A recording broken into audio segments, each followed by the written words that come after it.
Hey friends, welcome into TexAgs Rewind, presented by Specs, the 4-time Retailer of the Year. Go get your drink on with Specs. David Nuno here with the Fan Show guys and Reese Nygren at the Angry Elephant News and Social Center. All right, Roy, favorite part of the show? I think Wimberly is low-hanging fruit, so I'm actually going to shout out some lesser knowns, right? Okay. I think I liked Luke Evangelist coming on talking basketball. He was okay today. Yeah, and then Jason Howells, I love Howell. Yeah. He's awesome. Okay, let's see. So far, Luke did make the cut. Jason Howell did not make the cut for the Rewind. Did OB and McGee make it? Even with his flexibility, he didn't make the cut. They did. They did. OB and McGee. Well, fan show. Yeah. Fan show. What's the fan show? Did we make it? Well, I'm going to ask Wimberly. Not Wimberly, excuse me. Reese, tell me. Did the fan show make it? I have no Would you idea. put them on the... I would put them on there. Really? It was, You're the one. You're the one. We're just going to say that. We're both sitting right here. I would put them on there. All right, what was your favorite part of the show? I will take the low-hanging fruit, and we'll take Jake Wimberly as my favorite part It of was the show great. today. Yeah, he was really man. good. By the way, the Fan Show did make the cut. Yes. That's 2 times in a row. I know. We're Congratulations. killing it, man. We're killing it. now. We should have an all-time tally of who makes these. We really All right, should. Check out the Rewind. You're on your phone. Go. There's just something different about that guy. Yes. Yeah. You almost know you're going to get positive yards. He keeps your team in front of the chains. Runs with Patience as a purpose. runner. He runs with purpose. He's got breakaway speed. He's not a big, strong guy between the tackles that really can't make explosive plays outside. Man, and then he gets it done in the pass game. I mean, that's the other thing people often forget about for running backs is how good is this kid whenever the ball's not in his hands? Yeah. How good are you going to be on third down as a pass blocker? How smart are you going to be to know, hey, this is scat protection. I've got to go will to free safety. Now I'm tracking back the other side. Like the alertness and the understanding, because that difference, even though as a fan, you're like, oh, he didn't even touch the football. But knowing that he's got to track back across the ball to pick up a strong safety, blitzing off the edge to allow your quarterback time to get the ball, that's the difference in a touchdown and a sack. Yeah. I mean, he's just such a good player. I remember that run he had against Florida. David was sick, so he may not have remembered it. But he goes into the line, and it's all bottled up, and then all of a sudden he just breaks out and he goes for 20 yards. I mean, that's the kind of run. The 75-yard touchdown against Missouri, that's not going to happen a lot. Yeah. But those breaking through for 20 yards, that's going to happen a lot. Yeah. So, Stephen, sound bites are just that. They're just sound bites. They don't mean anything. But the couple things from yesterday that to me stand out. First off, I don't think he's going to say Le'Veon will be 100% if he doesn't really believe Le'Veon will be 100%. The other thing is they talk about their mantra being about finishing. And that was the issue last year. They didn't finish games. They didn't finish the season. Yep. And if they can correct that, we're talking about a different level of season. Talking about an SEC champion. Let's talk about it. I mean, that's the difference, right? I would talk about finishing You too. pointed out they have 16 starters back.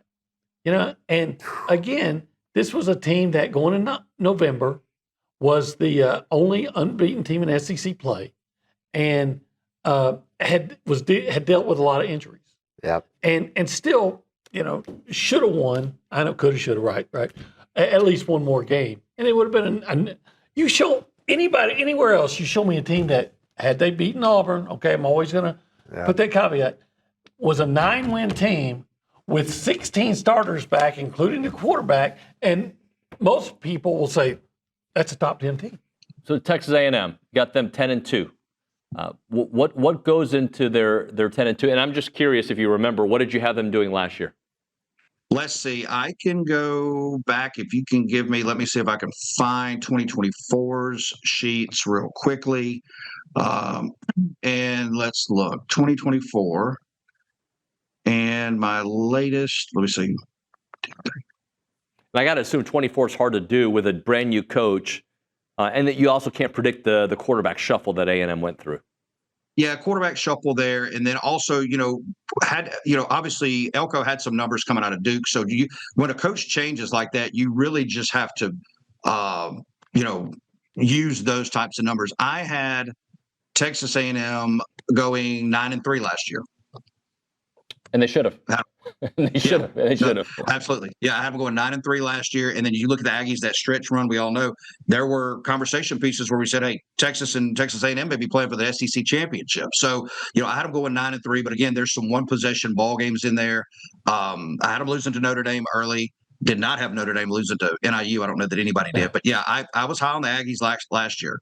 I think when you look at the talent that Texas A&M we know has recruited, And you look at, obviously some of that talent kind of, you go back to that Jimbo Fisher class that was, the at the time, the best class that it had ever been in college football. And there was some attrition there.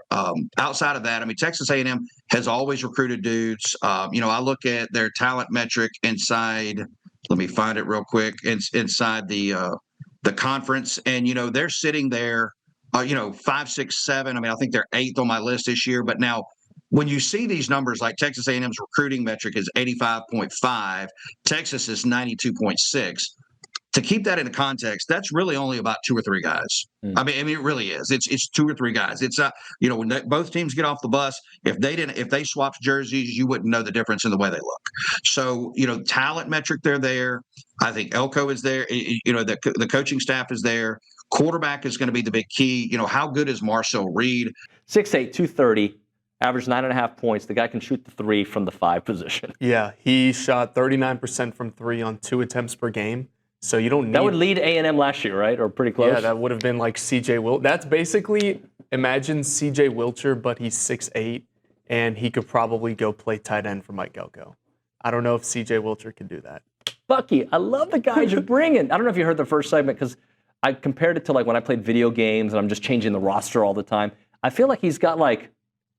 It's kind of like an expansion draft, but he's picking these guys, and I look at their numbers like, dude, if they bring that here, we could be pretty good. Yeah, I mean, you've taken the leading scorer from NC State, you've taken USC starting center, you've taken Texas Tech's best bench player, you've taken a guy who was a starter at Alabama 2 years ago. Like, they're bringing in guys with Power 5 experience, which is really more than what you could ask for. Like, when Bucky was first hired, you're thinking if this team can just not go winless in SEC play, that would be a good year, because he inherited one player, and it's Chris McDermott. And as of right now, it doesn't look like Chris McDermott will really have much of a role next year, because they've just continued to stack talent above him. I'm sorry for asking that. I shouldn't even ask this. When's the next portal for basketball? So it's just kind of like one big portal. There is no... It's not like football. They break it into 2. Correct. It's just like the season's over. The portal opened the weekend of the Sweet 16, I think, or maybe the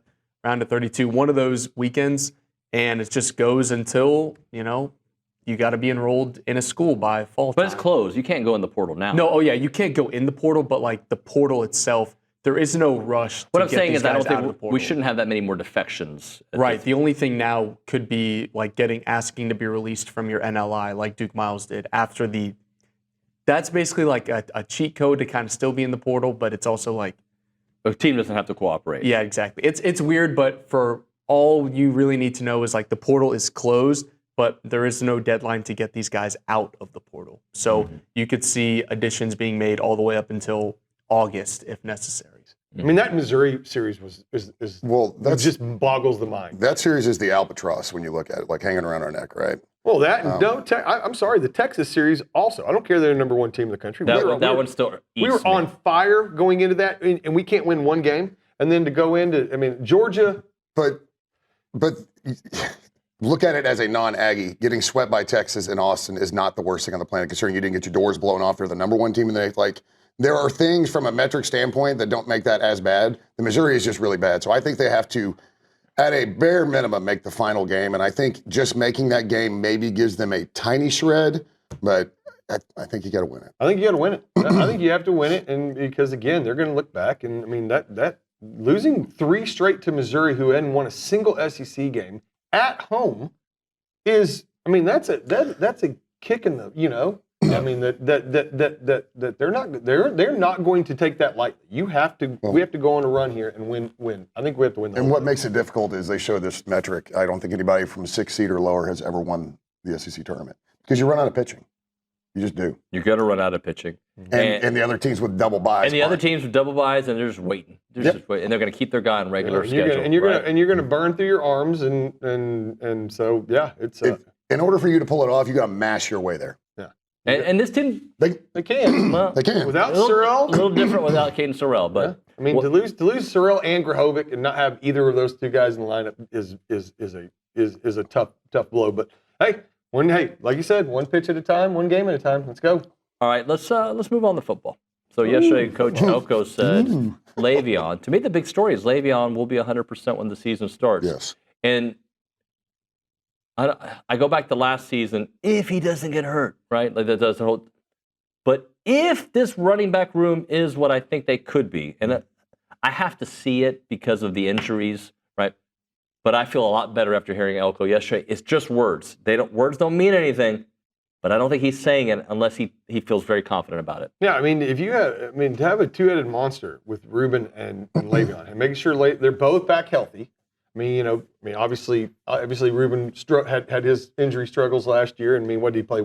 He only played in the last game, I guess, huh? Ruben played Texas a little bit in the USC. Texas game and the USC game. So, all right, does Reese know what to do? He knew. I guarantee you, Reese knows what to do. Tell the people what to do. I don't know what to do. Well, let's think about Come it. on, Reese, I talked to you. I know you by now. I know you by now. They're just trying Now you're to. going to tell them what to do. I saw you. Is it watch the rewind? Yes, that's exactly what it is. Watch Okay, the what TexAgs else? rewind. Well, if they're at this point, they've already watched it. What else? I actually have no idea. What do you do when you watch a YouTube video? Subscribe. Yes. Yeah, there's one of them. Like and subscribe. And what else? I'm trying to think. Comment. Yes. Like, comment, and subscribe. Thank you. Share and click the notification bell so you never miss another You TexAgs guys suck. Rewind. let them drown in this situation. Just let them flounder. Yes. Flounderers. We'll see you next time.